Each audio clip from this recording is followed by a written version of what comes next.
The great outpouring of art and culture in the Renaissance, with its emphasis on harmony and order, was in part a reaction to centuries of chaos. Throughout the whole medieval period, Italy was a patchwork of warring states, and it had also been particularly devastated by the Black Death, wiping out a third of its population. So by the beginning of the 15th century, the Renaissance was inspired by looking back to the glories of ancient Rome, which until then had been almost completely ignored. So I am now heading 15 miles east of Rome to an archaeological site that had an enormous influence on the great 16th century burst of garden making.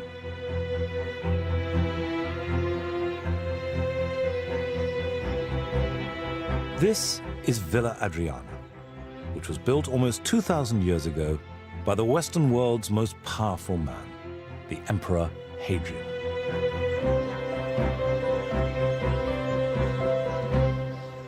The reason I've come to Hadrian's Villa is not so much to admire the garden, because that hasn't survived 2,000 years. This hasn't been quietly growing for all that period, it's all recreated. But there is enough evidence, enough of the layout, to provide the spark that lit the fire for Renaissance gardens. And although you can go to Renaissance gardens and you can enjoy it, you don't need to know everything about it, it's just lovely. If you want to know the story and to understand it, you have to pick up the threads starting here in Hadrian's Villa.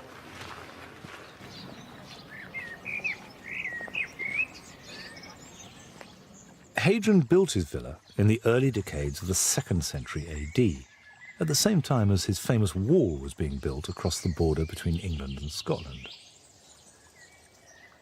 This was the emperor's palace, his court, and the military headquarters for Rome's vast empire. Hadrian travelled more widely than any other emperor, and his gardens were directly inspired by ancient Greek and Egyptian architecture and mythology. For hundreds and hundreds of years, the ruins just lay there. They were ignored, and people didn't pay them any mind. And it wasn't until the beginning of the Renaissance that people began reading the literature and looking at the ruins, putting two and two together, and realizing there was something special here. And gradually, the columns and the statues and the water features began to be potential that they could use in their own gardens and their own houses. And if you think about it, we still take it for granted that there are columns and statues and temples in grand gardens.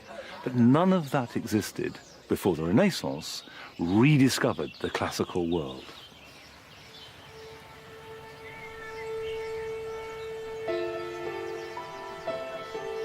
The part of this enormous, sprawling site that most excited Renaissance visitors was the Canopus, which was a long colonnaded pool with statues all the way around, culminating in a large banqueting hall with a great arched and domed opening.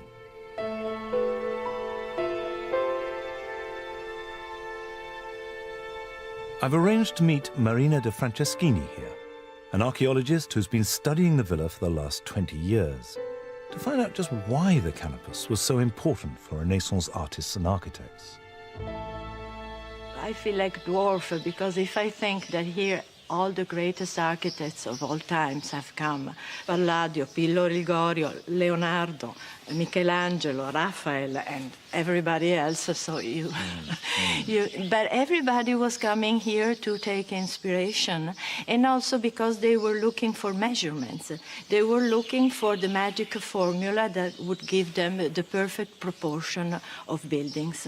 And also they were trying to understand the secret of building a place like this that is still standing after so many centuries, 1,000 years of neglect.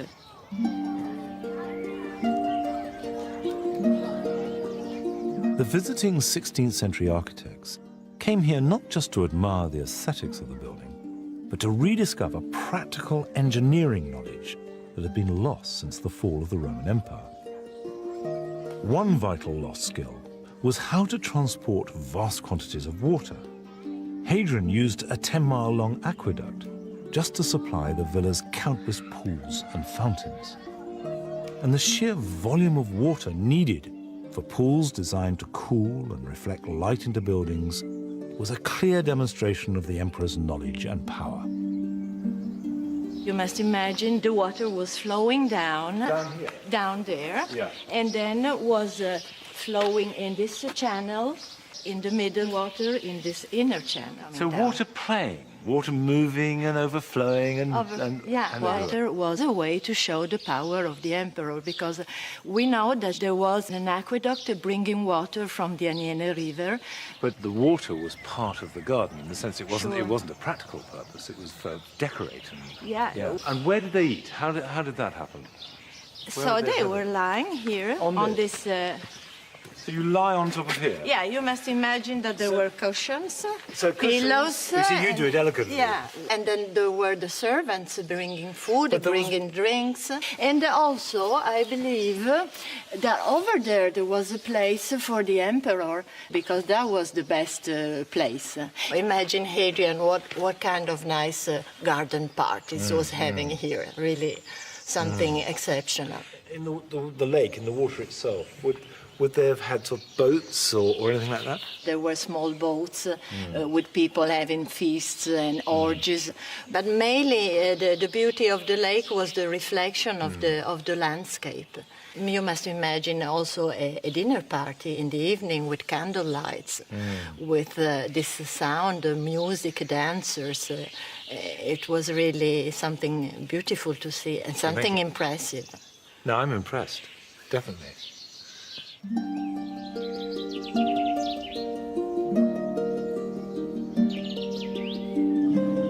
Now, round the back of these seating areas is a doorway. And the public aren't allowed in here, but they've let me in because it leads to the emperor's private quarters. And presumably there were guards in here.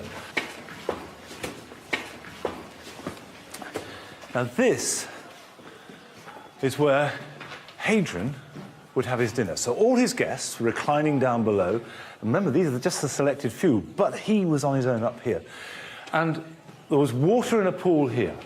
And in the alcoves, you've got gods, you've got statues. Now, you have to imagine this lined with marble. So light spangling off the walls, white marble, and this godlike emperor bathed in a halo of light. And it would have been really powerful stuff. So that the garden, the emperor, delicious food and song and entertainment and light, water, all coming together. And you can see if you take that leap of imagination and then apply it to the Renaissance and these powerful cardinals, they want some of that magic. They want Hadrian's magic, best of all.